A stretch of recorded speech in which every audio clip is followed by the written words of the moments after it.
여러분, 지금 이 순간에도 누군가는 챗 GPT로 보고서를 5분 만에 작성하고 있습니다. 어떤 디자이너는 미드저니로 하루 만에 50개의 시안을 뽑아내죠. 반면 어떤 회사는 AI 도입 후 전체 직원의 30%를 감축했습니다. 같은 기술인데 왜 누구는 효율이 2배가 되고 누구는 일자리를 잃을까요? 최근 한국경제신문은 AI가 노동 생산성을 2배 가까이 높일 수 있다는 전망을 보도했습니다.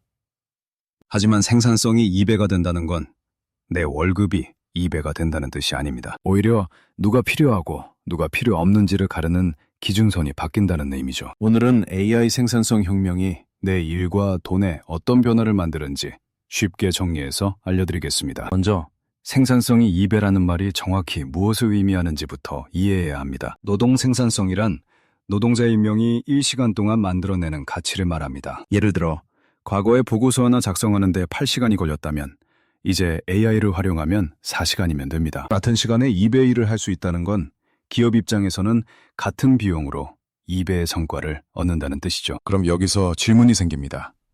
그 이익은 누구에게 돌아갈까요? 역사적으로 생산성 혁명은 항상 두 가지 길을 만들어 왔습니다. 첫 번째는 더 적은 사람으로 같은 일을 하는 인력 감축의 길입니다. 두 번째는 같은 사람이 더 많은 가치를 만드는 업무 확장의 길이죠. 문제는 대부분의 기업이 초반에는 첫 번째 길을 선택한다는 겁니다. 실제로 2023년부터 2025년까지 글로벌 IT 기업들의 대규모 구조조정이 이어졌습니다. 구글은 2023년 1월 약 12,000명을 감축했고 메타도 2022년부터 2024년까지 약 21,000명을 정리했습니다. 이들 기업의 공통점은 뭘까요?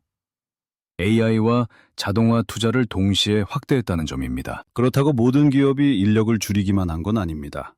성공적으로 AI를 활용한 사례들도 있죠. 첫 번째 성공 사례는 마이크로소프트입니다. 마이크로소프트는 2023년 오픈 AI에 100억 달러를 투자하며 전략을 명확히 했습니다. 인력을 줄이는 대신 모든 제품에 AI를 통합해 고객당 매출을 높이는 전략을 선택한 거죠. 실제로 마이크로소프트 365 코파일럿은 출시 1년 만에 기업용 구독료를 월 30달러 추가로 받는 데 성공했습니다. 이는 기존 사용자들의 생산성을 높여주면서 동시에 더 높은 가격을 받아낼 수 있다는 걸 증명했죠. 결과적으로 마이크로소프트의 클라우드 부문 매출은 2024년에도 20% 이상 성장했습니다. 두 번째 성공 사례는 엔비디아입니다. 엔비디아는 AI 붐의 최대 수혜자로 2023년부터 2025년까지 매출이 3배 이상 증가했습니다. 흥미로운 건 이들이 직원 수도 함께 늘렸다는 점입니다. 2027년 약 26천 명이던 직원은 2024년에는 약 29천 명으로 증가했죠. 왜냐하면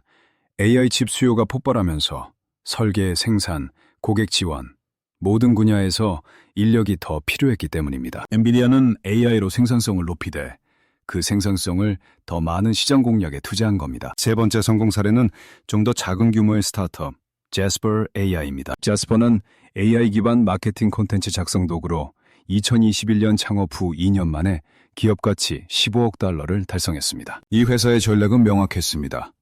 사람을 대체하는 게 아니라 마케터의 생산성을 10배 높여주는 도구가 되는 것. 실제로 제스퍼 고객사들은 콘텐츠 제작 시간을 80% 줄이면서도 마케팅 팀 규모는 유지하거나 오히려 늘렸습니다. 왜냐하면 빠르게 콘텐츠를 만들 수 있으니 더 많은 채널과 실험을 시도할 수 있었기 때문이죠. 그럼 반대로 AI 도입이 실패로 이어진 경우는 어떤 경우일까요? 대표적인 사례가 미국의 한 대형 보험사 레모네이드입니다. 레모네이드는 AI로 보험 청구를 3초 만에 처리한다며 2020년 상장했고 초기엔 큰 주목을 받았습니다. 하지만 2023년 이후 심각한 문제가 드러났습니다.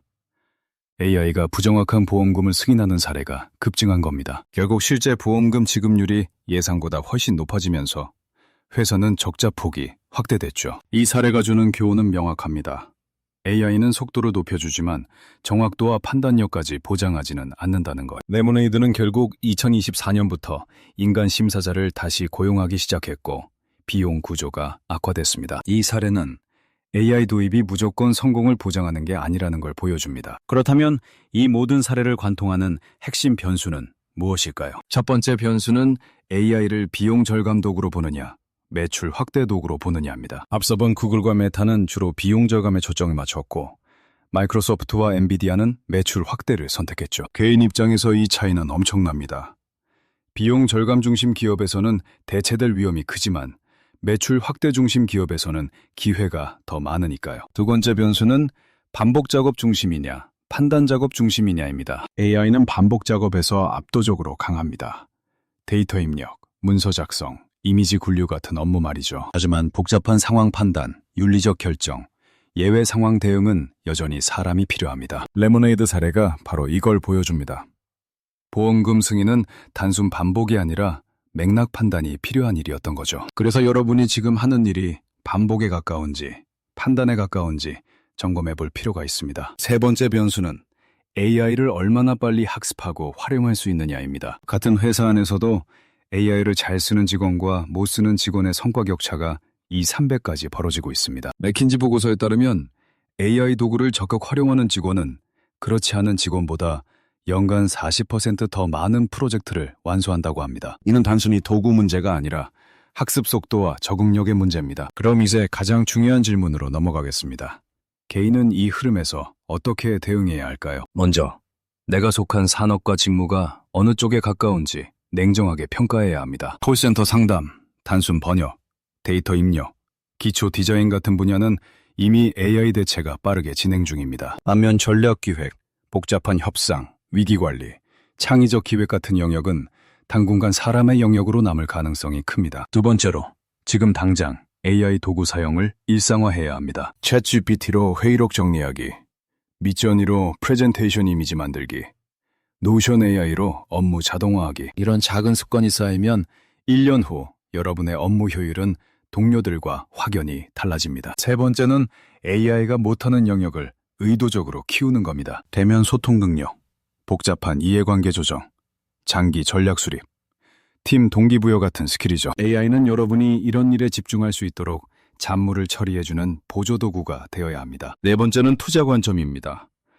AI 생산성 혁명의 수혜는 특정 섹터에 집중될 가능성이 큽니다. 반도체, 특히 엔비디아 같은 AI 칩 제조사와 TSMC 같은 파운드리 기업이 가장 직접적인 수혜주입니다. 클라우드 인프라를 제공하는 아마존 웹 서비스, 마이크로소프트 애저, 구글 클라우드도 지속 성장이 예상됩니다. 또한 AI를 실제 제품화하는 소프트웨어 기업들, 예를 들어 오픈 AI에 투자한 MS, 엔트로픽에 투자한 구글도 주목할 만합니다. 반대로 전통적인 IT 아웃소싱 기업이나 단순 인력 중개 업체는 타격을 받을 가능성이 있습니다. 왜냐하면 AI가 이들이 제공하던 서비스를 직접 대체할 수 있기 때문이죠. 다섯 번째는 임금 구조의 변화입니다. AI 시대에는 평균 임금보다 임금 격차가 더 중요한 지표가 됩니다. AI를 활용해 10배의 가치를 만드는 사람은 10배의 보상을 받지만 AI를 못 쓰는 사람은 더 낮은 보상을 받게 되는 구조죠. 이미 미국 실리콘밸리에서는 AI 엔지니어 연봉이 $50만 넘는 경우가 속출하고 있습니다. 반면 단순 코딩이나 데이터 정리 업무는 시간당 단가가 급격히 하락하고 있죠. 한국도 예외는 아닙니다. 2024년부터 대기업들은 AI 인재 채용에 억대 연봉을 제시하기 시작했습니다. 여섯 번째는 자영업과 소상공인에게도 영향을 미칩니다. 과거에는 마케팅, 디자인, 고객 관리를 외주로 맡기려면 월 수백만 원이 필요했습니다. 하지만 이제 AI 도구를 쓰면 월 10만 원 이하로 비슷한 수준의 결과물을 얻을 수 있습니다. 이는 소자본 창업자에게는 기회지만 기존 마케팅 대행사나 프리랜서에게는 위협이 됩니다. 일곱 번째는 교육과 재교육의 중요성입니다. 지금까지는 학교에서 배운 지식으로 30년을 일할 수 있었지만 AI 시대에는 3년마다 재학습이 필요합니다. 그래서 평생학습, 특히 온라인 강의와 실습 중심 교육이 더욱 중요해지고 있죠. 콜세라, 유데미 같은 플랫폼의 AI 관련 강의 수강생은 2023년 대비 2024년에 300% 증가했습니다. 여덟 번째는 노동시장의 양극화입니다. AI는 중간 숙련도 일자리, 예를 들어 중급 회계사, 중급 번역가,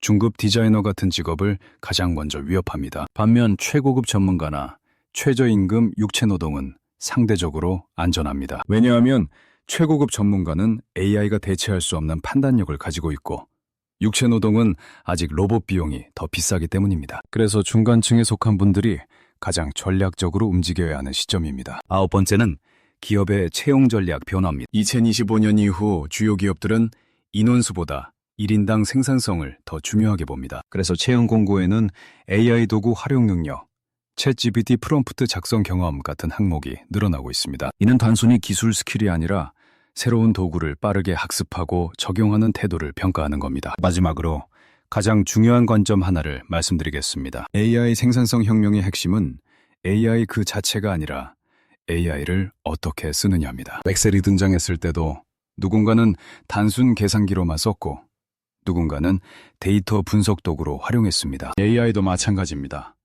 단순히 질문에 답을 얻는 용도로 쓸 수도 있고 업무 전체를 재설계하는 도구로 쓸 수도 있죠. 그 차이가 바로 여러분의 미래 경쟁력이 됩니다. 또 하나, AI가 생산성을 2배로 높인다고 해서 일하는 시간이 반으로 줄어드는 건 아닙니다. 오히려 같은 시간에 2배의 일을 하게 되거나 더 높은 성과를 요구받을 가능성이 큽니다. 이는 개인에게 스트레스가 될 수도 있지만 동시에 더 큰 성과를 인정받을 기회이기도 합니다. 결국 AI 시대의 핵심 질문은 이겁니다. 나는 대체될 사람인가? 더 가치 있는 사람이 될 것인가? 그 답은 AI가 정해주는 게 아니라 여러분이 오늘부터 어떤 선택을 하느냐에 달려 있습니다. 오늘 영상이 도움이 되셨다면 좋아요와 구독 부탁드립니다. 여러분은 AI 시대를 어떻게 준비하고 계신가요? 댓글로 여러분의 생각을 나눠주세요. 다음 영상에서는 AI가 바꾸는 산업별 구체적 변화를 다뤄보겠습니다. 그럼 다음에 만나요.